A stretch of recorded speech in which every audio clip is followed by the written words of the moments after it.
Well, Margot van Sluytman is researching the healing power of writing. Her work has taken her to jails and healing institutions around the world. Today, she's in Edmonton talking about her work in restorative justice and reconciliation at the Edmonton Grow Centre. Margot is the founder of the Sabona Project for Living Justice and joins us over the line now. Good afternoon, Margot. Good afternoon. How are you? I'm good, thanks. Tell us a bit about the workshop you did this afternoon. The workshop that I did, I sat with several women at this particular afternoon. They wrote their voices of healing, they wrote their relationship to resilience, and they wrote their relationship to reconciliation within what I call Sabona, a new model of restorative justice. Now tell us more about this model and how it works. Thank you. Well, Sabona basically means we are in shared humanity. We are in shared relationship. So I began to do this work essentially, we'll just say 41 years ago when I was 16, when my dad was brutally murdered in a robbery in Toronto. I began to write to save my life. I wrote to find my voice. I wrote to find my voice of healing. Fast forward a number of years, I published several books of poetry and poetry therapy, poetry healing, and the man who murdered him contacted me.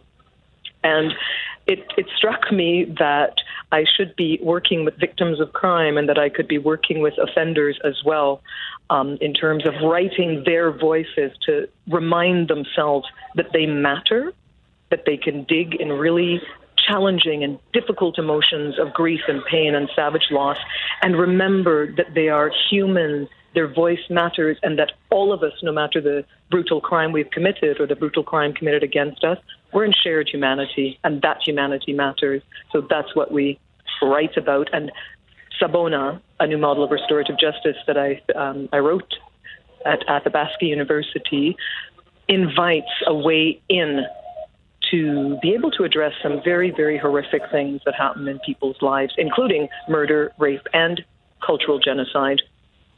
Now, you mentioned a moment ago that you essentially wrote to save your life. Professionally, personally, how have you found that writing can help people heal? Well, writing helps people heal because it's a safe space of actually letting the emotions that you have that quite often you can't even talk to people about. Like, you can't say, I feel like killing myself because my dad was murdered one day. You can't say, I really want to slam that guy in the head because it just sounds wrong. You can't say, oh, I have confusion, I have joy. Once you write your voice, it's like being given permission to actually hear your own thoughts.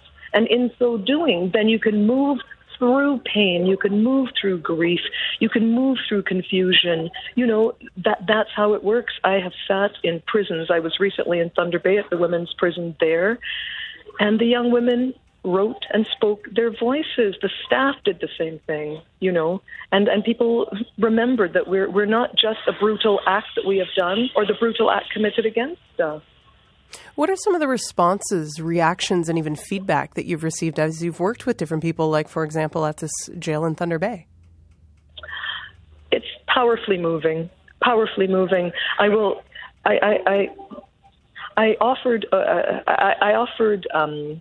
something to them, and this is what I said. Write your color of justice. Write your color of Sabona, shared humanity. So they did.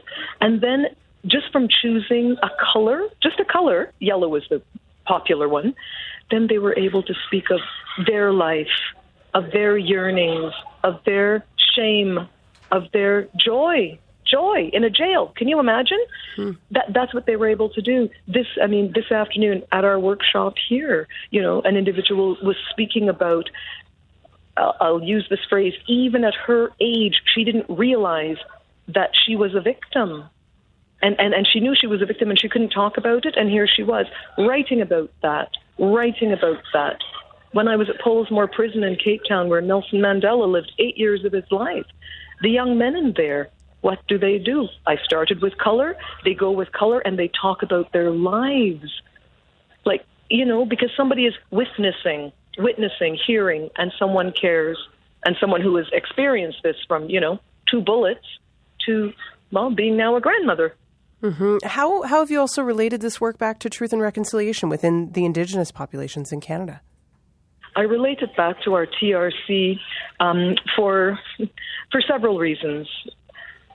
Shared humanity means that we don't necessarily like each other, okay? We could be in very, very difficult and complex conversations, which Canada and Indigenous are in difficult conversations. We are still in shared humanity, and we can go into the mud, as I call it, and dialogue about, all right, that occurred, unacceptable.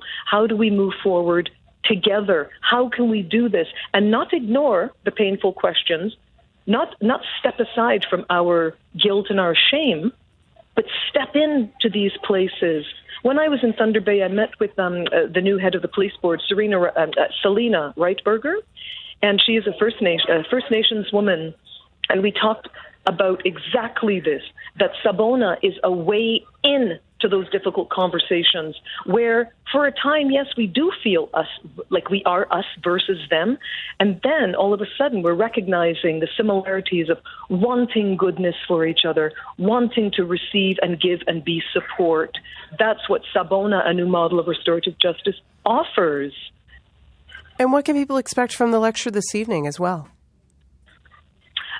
I'm sorry, I did not hear your question. What can people expect from your lecture this evening that you'll be doing at the Edmonton Grow Centre? Well, I'm going to talk about my journey working with Dr. Reinicke Lengel and how we have been writing and working together for a number of years now, writing your voice for healing, reconciliation, resilience. I'm also going to tell a story that Archbishop Desmond Tutu told me 3 years ago when we sat at a coffee shop talking for 2 hours in Cape Town. I'm going to share what Archbishop Desmond Tutu said to me.